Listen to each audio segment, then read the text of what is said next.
Welcome back. Joining me now for a roundtable discussion of the basketball teams is Curt Kemp and Joe Dexter. And guys, it's nice to see everyone dressed in blue today. Yeah, I think it's a good look for everybody. I like it. Worst part about it, we're coming off of the end of the season now for the girls basketball team. Came in number 1 seed. They were going to be playing in Michigan Tech at Michigan Tech. Never going to be anything easy. The expectations probably pretty low. Maybe outside of the team, nobody kind of expecting too much. Number 1 thing you can really hope for in that kind of situation is an upset. And the previous 2 times the teams had played, it was 74-43 loss at Houghton, and the second time around 69-60 at Marquette. Yeah, it's a pretty good matchup. I mean, if you look at the matchup, Michigan Tech comes in number 18 in the nation, but only 9-point difference throughout the whole game. Great matchup, great game between both teams. And you look at it before this in playoff action, Michigan Tech's never beat Northern Michigan. They were 0-6 before this. They come in, win this. You got to give it to John Barnes, don't you? I mean, he brings in a lot of great players.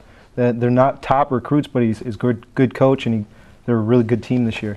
Yeah, I absolutely agree with, especially the point about Barnes there, is that, Barnes came away as the GLIAC Coach of the Year this year, and, I think there's a reason for that. He had a great team, and, he led that team defensively, rebounding, the 2 big things that they always had. Interestingly enough, against Northern, it was Northern winning the rebounding battle, I believe it was 38-30, 38-35. And it was good to have playoff implications throughout the whole year following this enemy team. I mean, we had it in the past with the men's team. We haven't had it, at least in our years here, watching enemy basketball, and it was just fun to be around.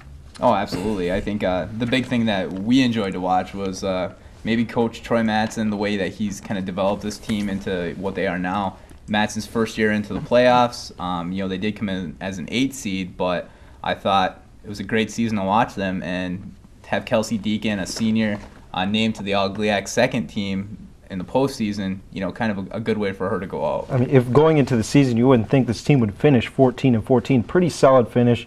They won the games they were supposed to win, and that's a good thing for a program that's rebuilding, that's growing, especially in a tough conference like the GLIAC. Absolutely. Not to mention that great win against Grand Valley State.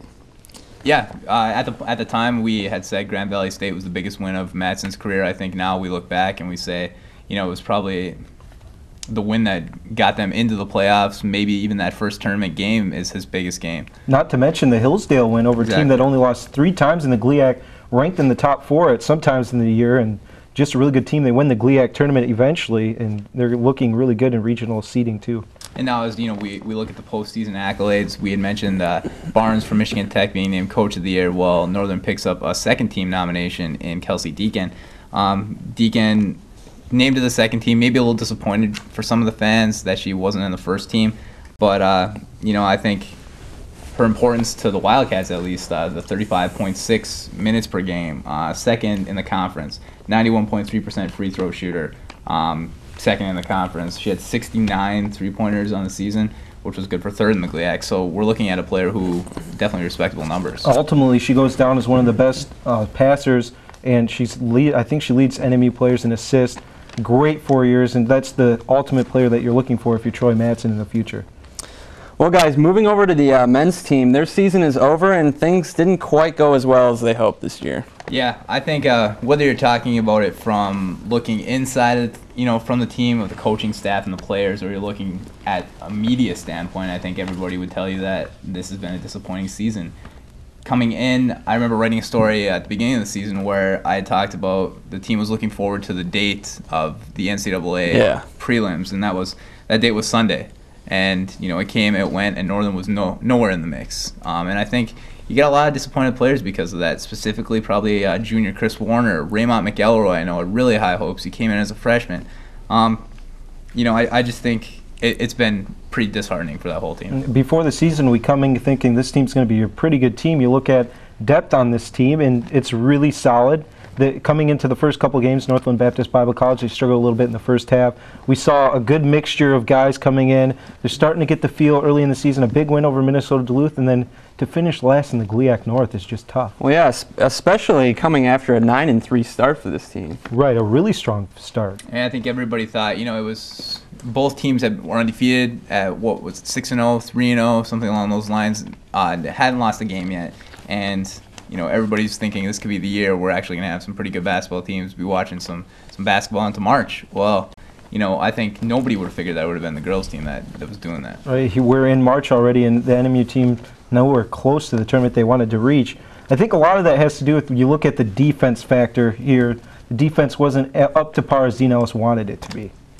Yeah, and I think, we talked about the postseason accolades with the girls. With the boys, all defensive team.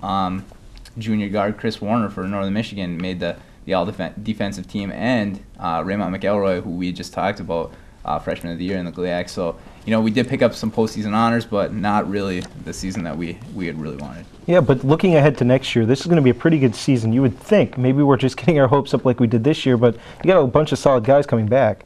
Yeah, Raymond McElroy will be back. Mark Renelick will be back. Austin Rowe. This team's got Chris Warner.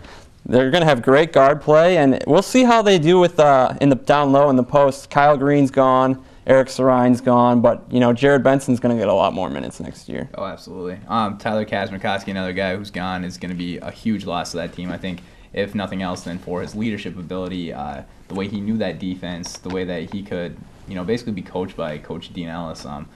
He's probably going to be the biggest loss to this team, along with Kyle Green and Eric Sarine, who were basically players you can't kind of put a number on because they're not going to give you a lot of minutes, but they are going to give you all the effort that you can ask for. Well, guys, at the beginning of the season, in the very first episode of Cat Chat, Joe and I made some predictions for the season, and Joe, there's definitely a few we'd like to change at this point. Well, for sure. Yeah, let's start with the team MVP, okay? Well, in the preseason, I had Dean Ellis, right? That didn't work out. Obviously, he didn't. I don't know if he didn't do his job right, but it ended up not working. I think coming out of the season, you got to look at a guy like Tyler Kazmierkowski, simply because it's not what's on the court that matters, it's off the court. He held these guys together. We didn't hear any issues going off, and he's one of those big guys they looked up to, and I think he helped keep this team together in a tough season. Well, at the beginning of the season, I selected Mark Renelick as my team MVP. I'm going to change that now. I'm going to go with Chris Warner. He was by far, I thought, the most consistent performer on the team. Every game you pretty much knew what you were going to get out of Warner. He played stellar defense, as Curt, you mentioned earlier. He was first team all-defender in the GLIAC.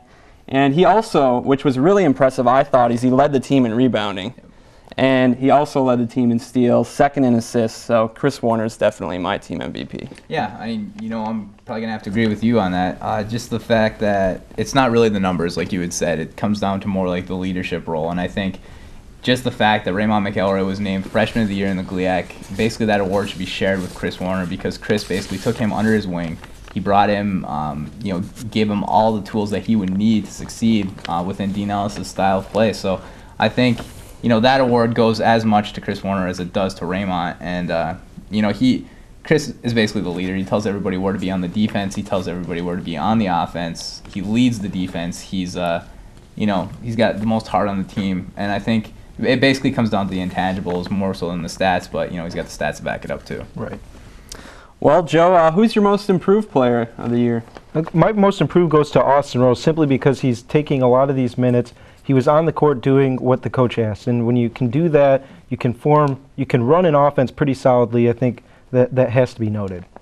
I'm going to go with Raymond McElroy for my most improved player. Last year he redshirted, and then this season he stepped in starting and led the team in minutes this year, and I thought he just improved the entire way down the season, and he also, I thought his decision-making improved a lot. Yeah, for most improved, I'm going to have to go away from both of you guys. Both Austin Rowe, Raymond McElroy, not players on the team last year. And if we take that into consideration, I'm not sure if either of you guys can actually use those two players as most improved. I would go Kyle Green. Not to give you guys too much, but hey, he was still in the program. Absolutely. Kyle Green, again, it's probably not coming down to the stats, but it comes down to the fact that he was one of those players, like Joe had said, did everything that was asked of him, loved to play defense, and the reason I think he's most improved is because when he first got to Northern, he came in as a scorer, and he really had to adapt his game to become a defensive player, a rebounder, somebody who could play within a system and not be the star of a team. And for that, I think he's the most improved player. I think that's important to note about every single most improved player that we had on the board. You look at Raymond going through the year, his turnovers are going down. He's becoming a team player. Kyle Green, big team player. Austin Rope doing what the coach asked. And I think that's a big improvement, and that's what's going to be needed next season as well.